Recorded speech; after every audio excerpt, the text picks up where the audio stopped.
ភ្នំឥន្ទនូមាន7ពណ៌ដ៏អស្ចារ្យតើអ្នកធ្លាប់គិតទេថានៅលើโลกនេះមានភ្នំដែលមានពណ៌ឆ្នូតៗដូចឥន្ទនូមែនអត់នេះមិនមែនជាទស្សនវិជ្ជានៅក្នុងរឿងនិទានទេគឺជារបស់ពិតនៅលើផែនដីយើងនេះភ្នំនេះមានឈ្មោះថា Vinicunca ឬត្រូវបានគេស្គាល់ថាភ្នំឥន្ទនូដែលមានទីតាំងស្ថិតនៅក្នុងប្រទេសប៉េរូក្នុងតំបន់ភ្នំអង់ដេសថៃ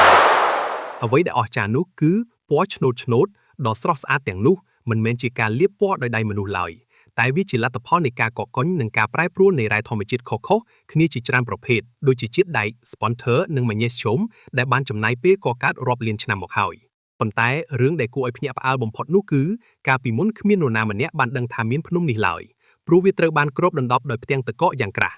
ទើបតែនៅឆ្នាំ2015ប៉ុណ្ណោះនៅពេលដែលអាកាសធាតុក្តៅឡើងធ្វើឲ្យទឹកកកនៅលើកំពូលភ្នំរលាយអស់ទើបបង្ហាញខ្លួនភ្នំដ៏ស្រស់ស្អាតនេះផ្អើលដល់មនុស្សជុំវិញពិភពលោកបច្ចុប្បន្នវាបានក្លាយជាតំបន់ទេសចរណ៍ដ៏ល្បីល្បាញបំផុតដែលទាក់ទាញមនុស្សរាប់លាននាក់ឲ្យទៅទស្សនា